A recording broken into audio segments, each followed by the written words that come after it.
Акчасы жок адамда проблема акча. Бирок ошол жолуну таппаса, ошентип макул деп өзгөрүп акчам жок. Караңыздар, акчам жок дегенде сиздер жок деп подтверждение бербеңиздер. Болду, акчам жок, ушундай болуп жашаш керек эмес. Акчам жок, значит не? Акча табышым керек экен. Акча жөнүндө үйрөнүшүм керек, акчанын билимин алышым керек экен. Бул билимди алышыңыз керек. Бул билимди албасаңыз акча таба албайсыз. Акча жөн эле келбейт. Тил сүйлөгөндө эле азыр кыргызча түшүнүп ушуга окшош эле акча тапкандын эмеси. Илими бар, тили бар. Ошол тил менен сүйлөшүңүз керек, ошол илимди үйрөнүшүңүз керек акча табууну. Не деген акча табуу дегенде? Азырынча сиздерде акча табуу ошо бир айлыкка иштейм, пенсиям бар.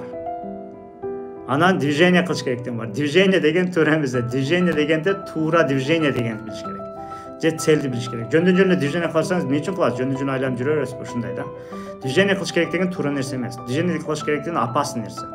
Анткени тескери жака движение кылсаңыз, башка жака кетип каласыз. Целиңиз жок элечи. Анан барып результат жок анан таштап саласыз. Ошон үчүн движение кылбаңыз. Биринчи эмне каалаңыз табыңыз, максатыңызды табыңыз.